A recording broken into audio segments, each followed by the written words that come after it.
Welcome to the lore tours of Invictus 2952. This is where I walk the floor and tell you about the history of the ships and their creators. So join me on the floor for your tour. Welcome back to Invictus 2952. We're here on the floor of Aegis to tell you a little bit about the history and ships here on the floor, the history of these ships and the history of Aegis itself. As always, thank you so much for watching. If you do enjoy this, please remember to hit the like button. If you enjoyed this whole series, please subscribe because we do a lot more of this every time we do an event. I also have like specific focuses on some of these ships. Some of the events that I'll be referencing have their own focuses. Lots of different things. So we have a lot for you to offer. If you just enjoy this little taste of lore, then you'll probably enjoy more of the what I have to offer on my Galactic Historian page. Go right there. Go subscribe right now. Without any further ado, though, let's get started with the lore tour for Aegis Dynamics. Now, the thing you have to understand about the Aegis Dynamics, is they're one of the oldest ship manufacturers in the verse. As far as I can tell, they're the third oldest ship manufacturer behind Argo and RSI. They were founded in a merger in 2532, over 420 years ago. Nice. Let me see, who are the two companies? Aegis Macrocomputing and from Earth, and Davian-based Dynamic Production Systems. Now, Aegis Macrocomputing built massive systems for spacecraft, and the Dynamic Production Systems had shipyards all over, at that time, the UPE, the UNE and the UPE. Now, at that time as well, the military was fairly small, almost non-existent, and much of the ships that were used by the military were simply either converted civilian craft or were craft that were built way before by the various nations of Earth. So Aegis Dynamics was founded specifically to fill in a role which they knew was going to be coming, which is military ships for the UPE. And the first ship they built was the Retaliator. Now, because of the performance of the Retaliator, and because of the Retaliator's role in saving the life of one Ivor Mezer during the First Tavaran War, the Aegis brand became synonymous with the military. And Ivor Mezer and his new UEE that he would form after the war, helping to kind of reforge this entire government into a singular one, dictatorship, really. Aegis became closely aligned with Ivor Mezer, and Ivor Mezer and his future offspring would all continue to go back to Aegis for their ship needs. So as a result, Aegis has a wide variety of catalog, much of which is much older, because unfortunately for Aegis, eventually the Mezers were overthrown. And the only thing that saved Aegis from the destruction of many other companies who had been heavily Mezer aligned was the fact that much of the Navy had actually functioned with, kind of ran on Aegis technology, on Aegis ships, Aegis parts. So they couldn't just get rid of Aegis, because if they did, they would lose a bunch of their operating capacity. As a result, Aegis was saved, but they were persona non grata in the Navy. However, as time went on, Aegis realized, thanks again to the Retaliator, that there was a civilian market for their ships. So, for the first time in their history, they started selling many of their ships to the civilian market, with much success. They'd eventually claw their way back into good standing with the new UEE and continue to build ships. But they also built a lot of their ships now for the civilian market. So you'll hear that a lot, but it's important to keep that in mind that Aegis was exclusively a military manufacturer with some civilian crossover, but it's only very recently that we begin to see a lot of Aegis ships in the civilian market. That being said, let's talk about the oldest ship in the Aegis fleet, the Retaliator. Now, the Retaliator was first built in 2544. This was built during the middle of the Tevarin War, the First Tevarin War, because there was a need for bombercraft. Again, up to this point, most bombercraft was either very old, or they were converted civilian ships. So Aegis did what it would become known for doing, which is it interviewed bomber pilots to figure out what they wanted out of a ship. And the result would end up becoming the Retaliator. Now, obviously, they still met the requirements that the UEE, or I'm sorry, at the time, the UPE needed in a bomber, but all of the details were banged out by their interviews with veteran crews of these ships, of the bombers, to create the best possible functioning ship for those crews. And it definitely shows. The Retaliator is still in service today after over 400 years of service. Now, as it's always important to point out, no, this Retaliator is not 400 years old. And likely the original Retaliators were not fully exactly like this model. They were likely slightly different and definitely had different internal components. At the time, no ship the size of the Retaliator even had shields. So, since 400 years today, all Retaliators have shields. So things have been updated. You can think of it similar to how B-52s have been around since 1952. But they're still used by the US Air Force and other countries, I believe. But they're obviously not the same planes that were built in 1952. They were updated, modernized, changed over to new engines, new internal components. Over time, things changed, but they kept the frame because it was just easier to develop from. I have an entire video talking about why ships are so old in Star Citizen, and hint, it's because of AI, because there's lack of AI. So, yeah, it's the Retaliator. Let's move on from the Retaliator to, well, let's just talk about this new ship, the Redeemer. Now, everyone knows I have a problem with the Redeemer. I'm not going to talk about it extensively, but the problem I have right now with the Redeemer is that there's really no lore. Now, we do know that during the end of the Measures, sometime in the 28th century, in the mid-2700s, I think it was like 2750, there was a report that was compiled by the UE Army, or I'm sorry, the UE military, the High Command, to kind of assess what the problems, the lessons they should learn from the Second Tevarin War. And the big one was that there was just not enough transportation that would take troops directly to the battlefield. And it's likely that the Redeemer was first built around that time. That report would eventually be forgotten and buried and then resurface again in the early 29th century. I'm sorry, the 28th century to the 29th century. And in the 29th century, that report would create a Starlift Command, which would then eventually be the creation of the Valkyrie, Anvil Valkyrie, and the M2 Starlifter, which we'll talk about. Starlifter we'll talk about later, but we talked about the Valkyrie in the previous Anvil video. But we don't really know, other than that it's used for special forces operations and heavy gunship support. That's probably about all we know from this. So sadly, until we get more, we'll have to stay that. Now, that being said, if you are subscribed to my Patreon, I'm going to put the link up there because I can do a little plug here. I will be doing a fan canon version of the lore, what I think the lore should be for the Redeemer, shortly, probably within the next 2 weeks or so. But it's going to be a Patreon exclusive for some time until we get more information about the Redeemer, because people want me to do the lore for the Redeemer. So I hate it, I guess. That's how that works. Anyway, let's move on to the next ship. One of the newer ships, actually, the Aegis Sabre. Link. There are my notes. All right. So, there are some problematic issues with the Sabre. We do know that the Sabre was built in the 2930s, somewhere around there. Well, 2950s, 2940s, 2945 specifically.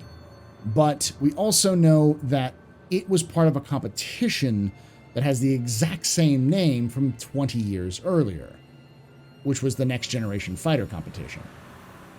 And a lot of the specifications for that fighter competition was basically the same as the one before. So it's likely that, lore in progress, things get crossed around, things change. My thought is that this is likely the ship that was part of the next generation fighter competition from the 2930s, which kind of makes sense. At the time, the Navy was looking to retire the Hornet. They needed the next generation fighter to replace the venerable but aging Hornet. So, 3 ship manufacturers entered the competition: RSI, Aegis, and Anvil. RSI would put what we know as the Black Widow. That was what it was called, but it's likely that the Black Widow would become the Scorpius. Maybe just a name that they have to change back in lore. We'll have to figure that out. And Anvil released the F8 Lightning, which is the ship that would win. And Aegis would submit what they call the Dogfighter 3000, which, at least I believe, is actually the Sabre. Now, the Sabre is likely older than that. It seems like the Sabre is based off of the designs of an earlier ship called the Comet. The Comet itself was more of a test bed. It was used to help design new generations of fighters, including the Gladius. But it was never really softball production because it didn't really work. Likely what Aegis had done was take the old Comet design, modernize it, update it with new specs, and created the Sabre. Now, the Sabre is an example of modern Aegis, whereas previous Aegis would only build for the military.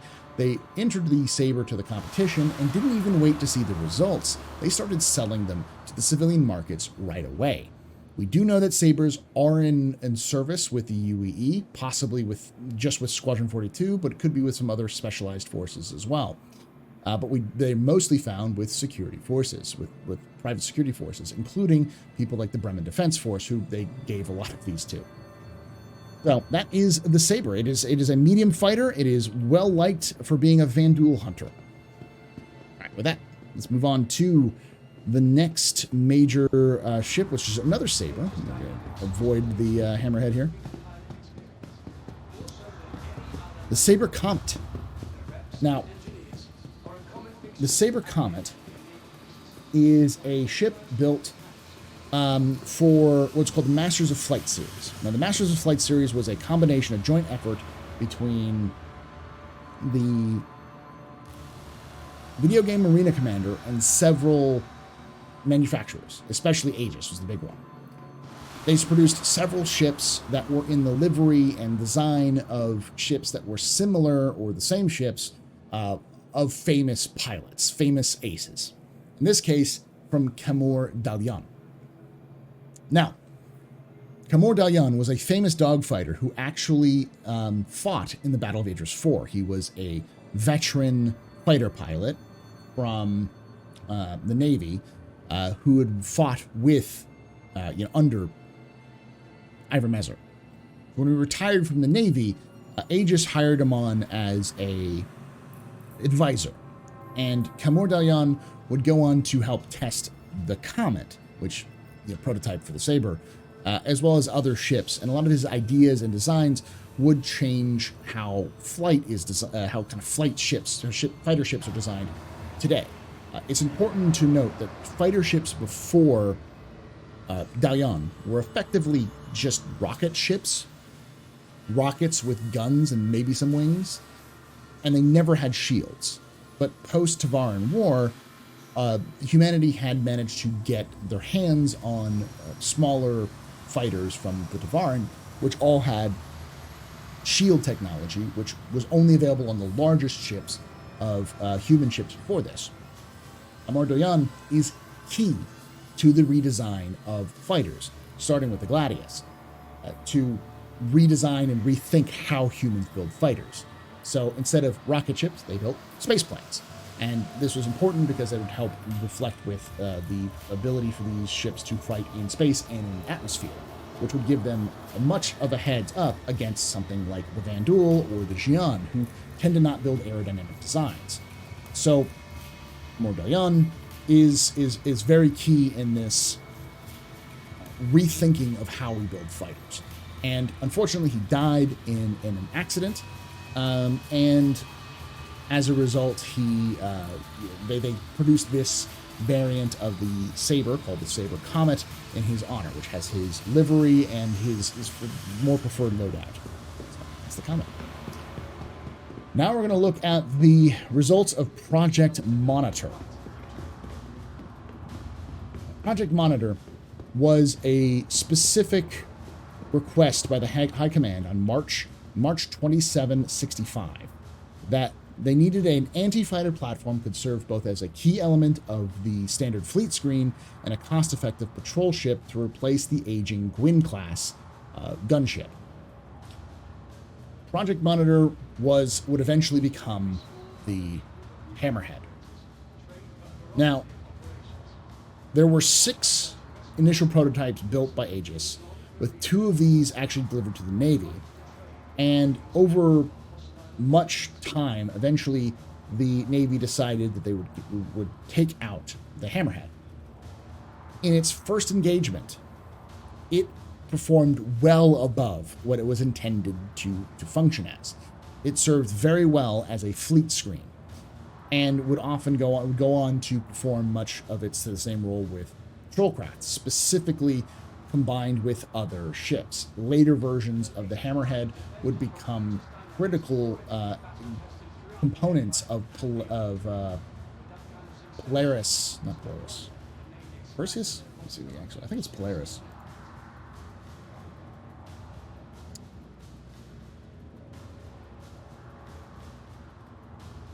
Can't find it in my notes, but other combat ships, similar combat ships of its scale, as kind of a 1-2 punch.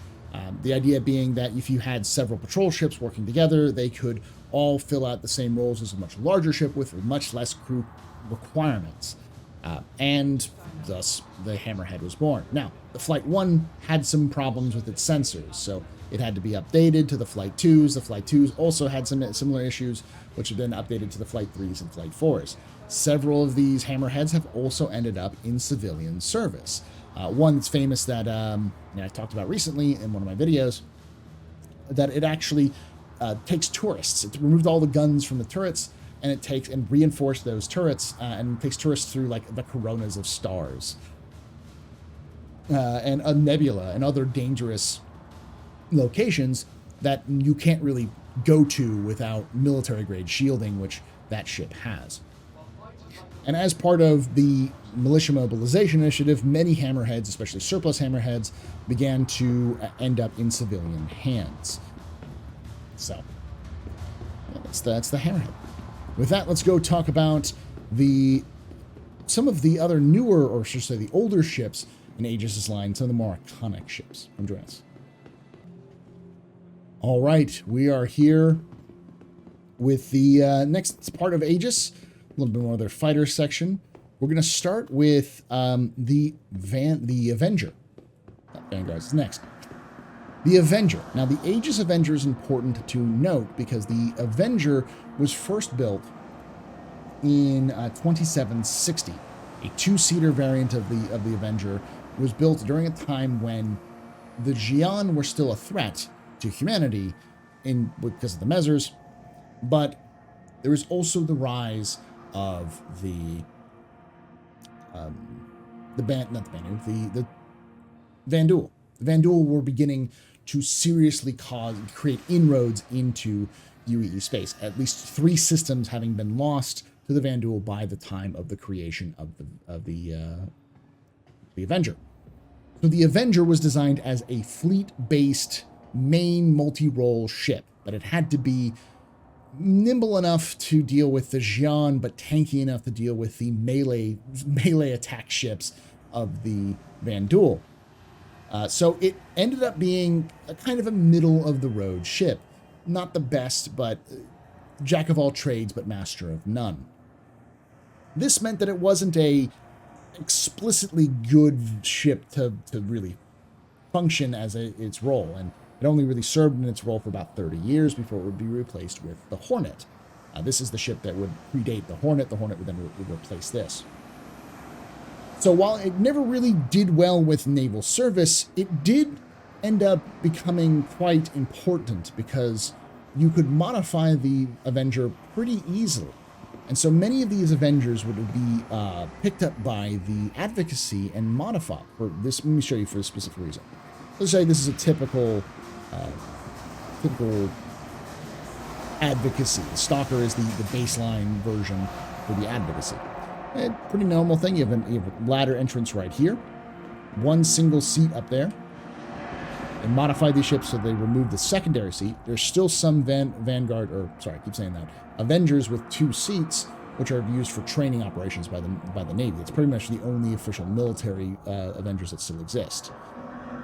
But this back area could be converted into storage, and often the entire area would be replaced with these cryopods, so that a advocacy agent could arrest a suspect and put them in ice and then, you know, do their job and return back to, say, a holding cell or some sort of prison and then transfer the prisoner there.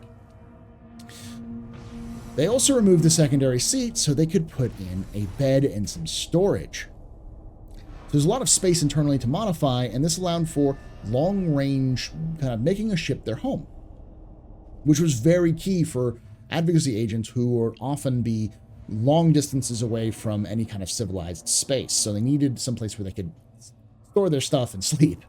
And the Avenger was a great platform for that. Now, the same reason why the Avenger would be a great platform for that made it a great platform for bounty hunters. So many bounty hunters would also begin to use them. That also created different variants, like the Titan, which just would remove the storage or the prisoner pods for just a bare open. And then we'll see over here the Warlock over there, which replaces this back area with a bespoke EMP generator to make it even more deadly. Now, probably the most famous Avenger ever created was the Avenger Renegade. Now, the Avenger Renegade is a Titan variant. It's named the Renegade because that was the name of the ship piloted by one Danny Solomon, a special agent in charge of the Bremen system, Danny Solomon. Now, the problem that Danny Solomon was having was that he had to deal with smugglers. Bremen system is famous for its smugglers. So, especially since it's in a crossroads where a lot of goods and services are coming back and forth from the UE and from more illicit areas. So he needed a ship that was fast. So what he did was remove the prisoner pods from his ship to create the first Titan, just to speed up the ship a little bit. Now, when criminals began to learn that he had removed his pods, they thought that meant that he just wouldn't take prisoners, because he needed pod to be able to capture somebody and bring them back. No pods, no prisoners. No prisoners means he wasn't taking them. And agents do have the right to what's called ghost, which means fully kill a prisoner. And if they, for whatever reason, they don't even need a real legal reason to do so. So as a result, many outlaws would give up before when they even just saw that he was pursuing them. They were just, we're just going to give up. And so he called his ship the Renegade, as kind of to lean into this mythos. The reality was that he needed the speed to catch up, but he didn't need prisoner pods because he could rely on probably the best militia ever in human history. It's less of a militia and more of a really well done home security force. They're more military than they are militia, called the Bremen Defense Force. He could rely on them to transport prisoners. So if he could just catch them, he could call in the Bremen Defense Force to come in and transport prisoners away. He could rely on them. But no prisoners didn't really know that, so he just leaned into that, I'm a renegade. So part of the Masters of Flight series, Danny Solomon's Renegade was made with this livery and his weapons loadout for Arena Commander, and they sold actual physical versions, which you see here. We're going to talk about the Eclipse at the last. We'll go over here to the Gladius. Now, it's important to note that the Gladius The P5G Gladius was first developed in 2579, after the First Varan War. This is a quantum leap, a revolution in fighter design. This is the oldest fighter that is still in service with the UEE, and it shows its age, but you can also see that pretty much every other fighter ever built by the UEE stems from the Gladius design. Wings, central fuselage, weapons usually on the wing tips or on the wing underside. Everything about this ship has set the stage for future ships to be purchased or to be developed, including the Hornet.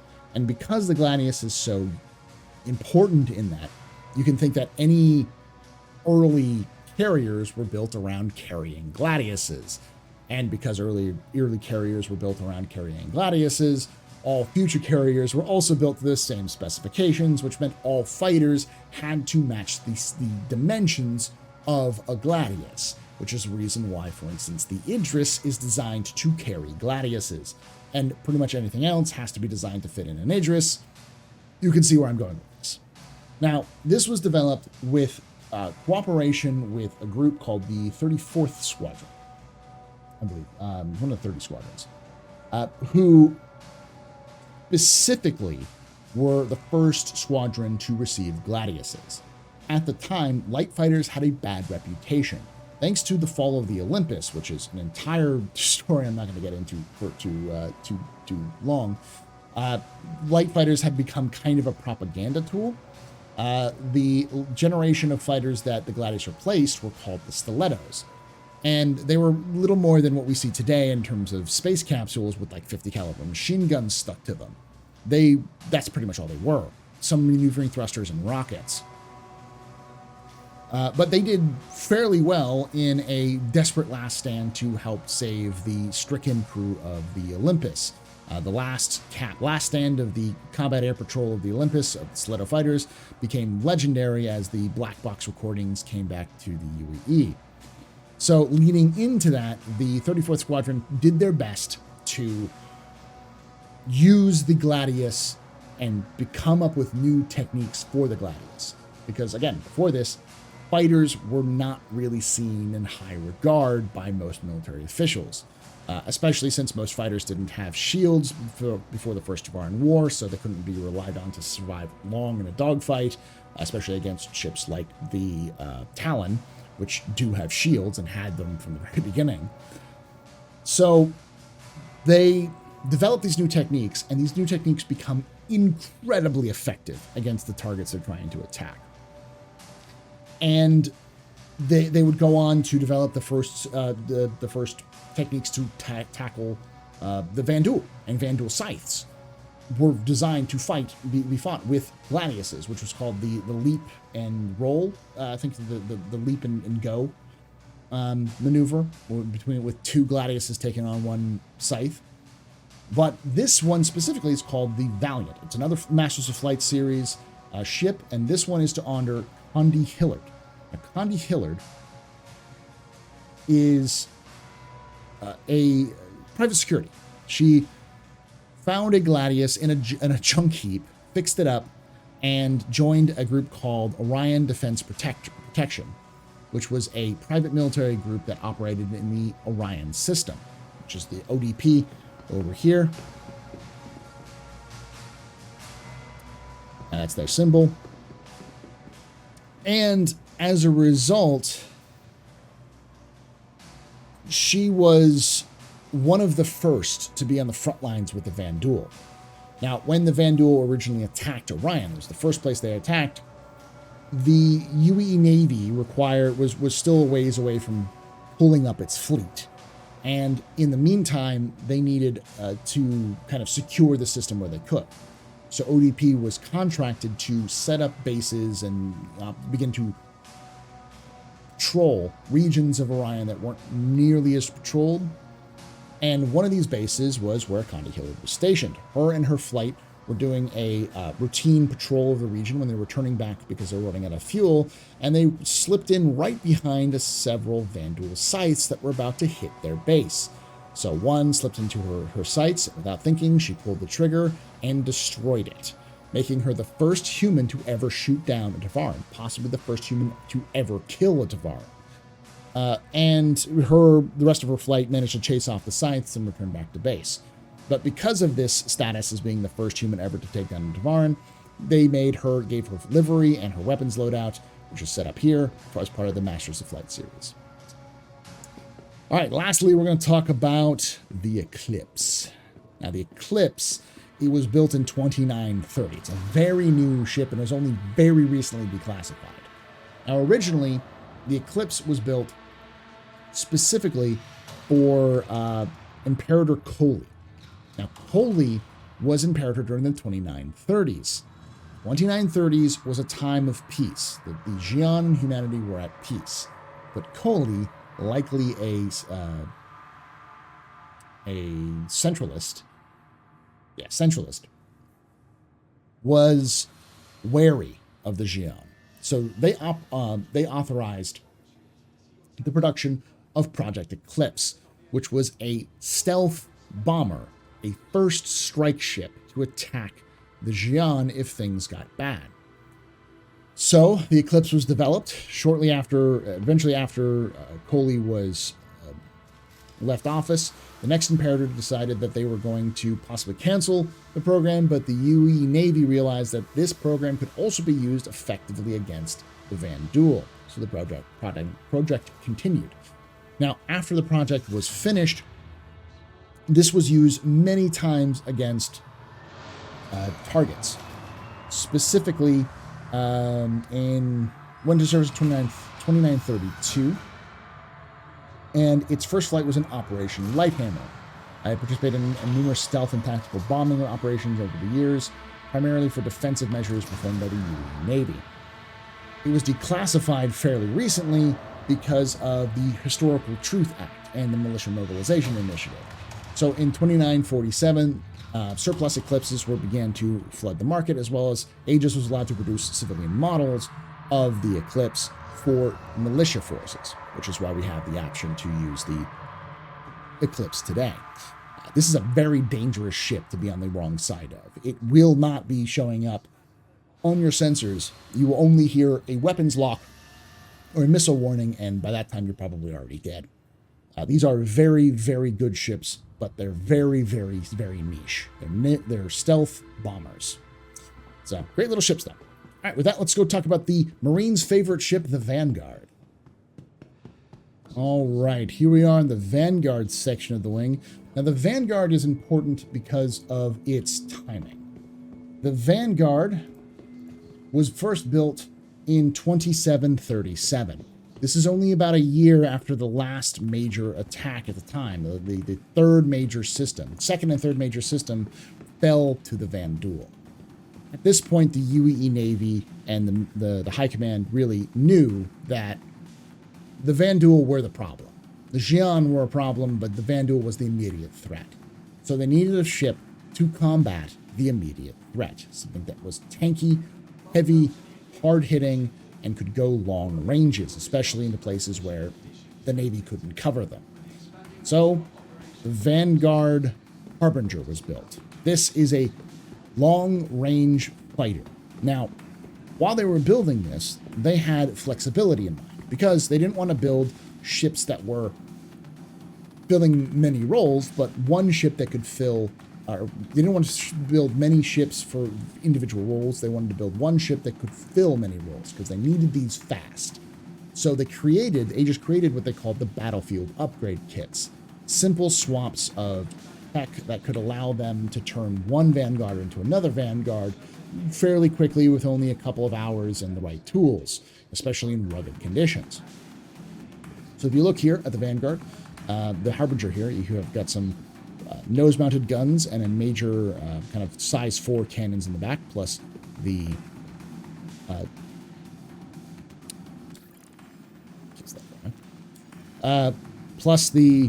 the turret up above. Well, inside you will see that it has a bed, it has a shower, it has a little kitchenette, it has bed for both the crew, so and some storage, right? So this is great for long-range operations.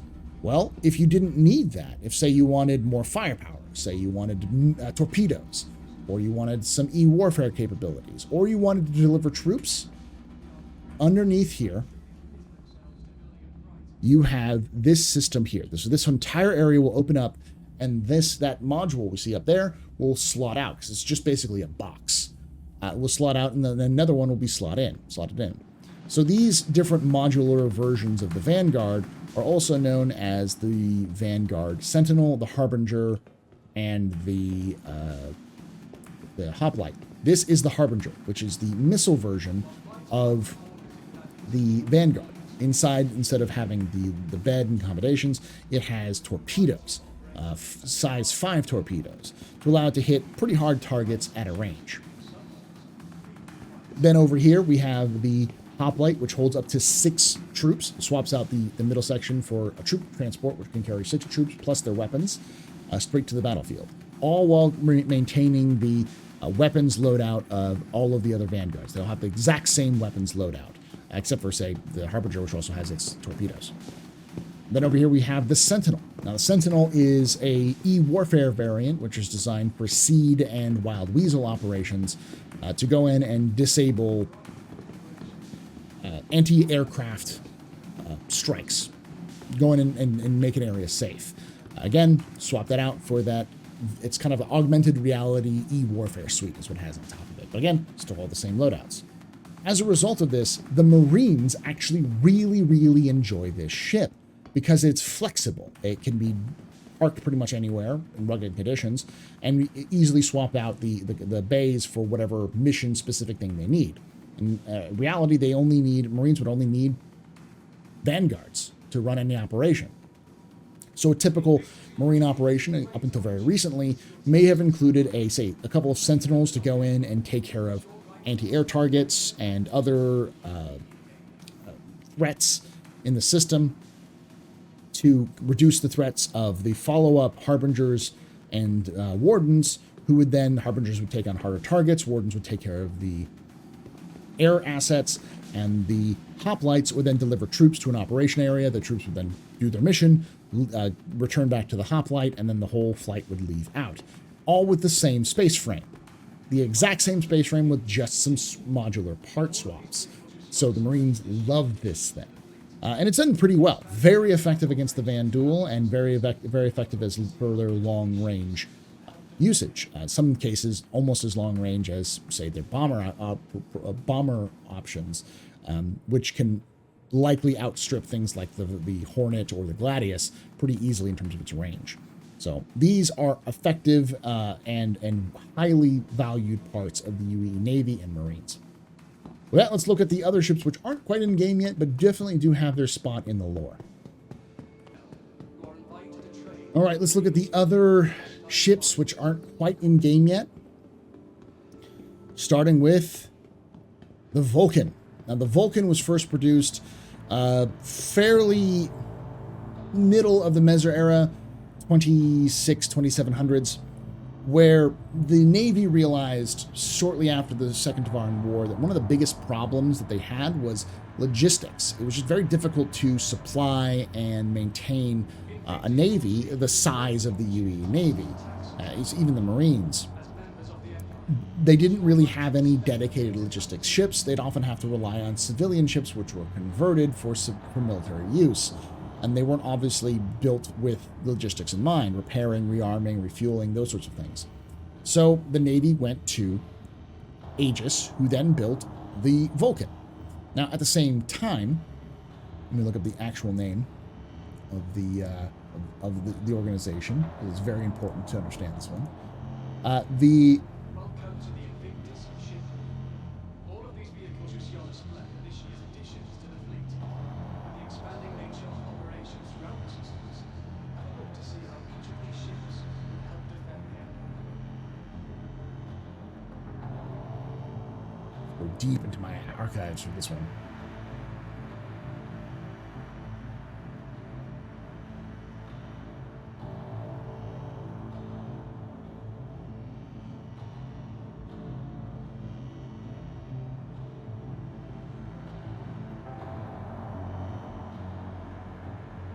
The latest battle-tested throughout the Empire and beyond. The United Wayfarers Club. The United Wayfarers Club is effectively the it's kind of space AAA. It was established in 2473, but during the time it was dealing with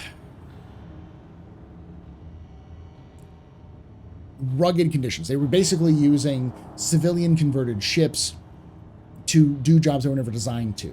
So when the Vulcan was developed, the UWC approached Aegis and asked if they could buy Vulcans to use for civilian purposes, to help make space more accessible to the rest of the UEE. Aegis had never been approached like this, so they had to ask the Imperator if it would be okay, and the Imperator gave a thumbs up. So this is the first ship that was ever sold to civilian markets directly from its conception by Aegis, but it was only sold to the UWC, who would use them to help improve the logistics and infrastructure of the UEE to help promote more space travel. So yeah, it's still in use today. It's fairly ubiquitous with kind of effectively roadside assistance, space side assistance. If you need something, a Vulcan could probably help you out if you're in a jam. All right, from there to the Nautilus. The Nautilus is over 400 years old, developed directly after the First Tevaran War. During that time, like many ships during the First Tevaran War, they had mine layers, but they were effectively civilian cargo ships which were converted to deploy mines. And they weren't the best. They were very effective and very useful, but they weren't exactly what they needed to be. So Aegis did what Aegis does best, talked to the veteran mine layers of the First Tevaran War and asked them what would they like to see in a custom-designed ship to deliver mines. So what came out of it was the Nautilus. Now it's important to note that the Nautilus is effectively a space submarine. It's designed to work with covert operations with its, other flights of Nautiluses to achieve missions that often the enemy won't even see that they've been there in the first place. Deliver mines to deny areas or to reroute forces to optimal areas. This is how they were essential in this role in delaying the Xi'an fleet during the standoff at Hador, which would eventually, almost bring the Xi'an and humans to war. But this ship was essential in calming that situation down. They were also effective in the Second Tevaran War against the Korathal's fleet as they entered the Centauri system. They had mined the area to force the Korathal's fleet to go in a certain direction, which was right into the UEE fleet. It's also been used in Operation Mandrake to kind of utterly destroy an entire Vanduul clan that attacked the Oberon system. So these ships have been used for covert actions for literally centuries. And only very recently have they been sold to civilians simply because of the Militia Mobilization Initiative, which is this big effort to get militias more in control of their own systems and less reliant on the Navy, giving them access to things like the Nautilus.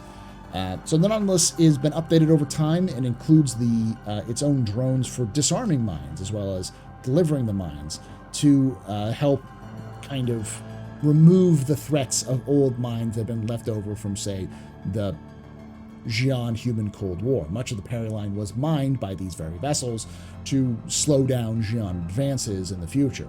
But many of those mines are now aging, and some of them may have been lost on maps or just drifted away from their original targets for whatever reason. So Nautiluses are often called out to help disable minefields that are left over from that conflict. And you can get them yourself right now to help with the fight against the Vanduul.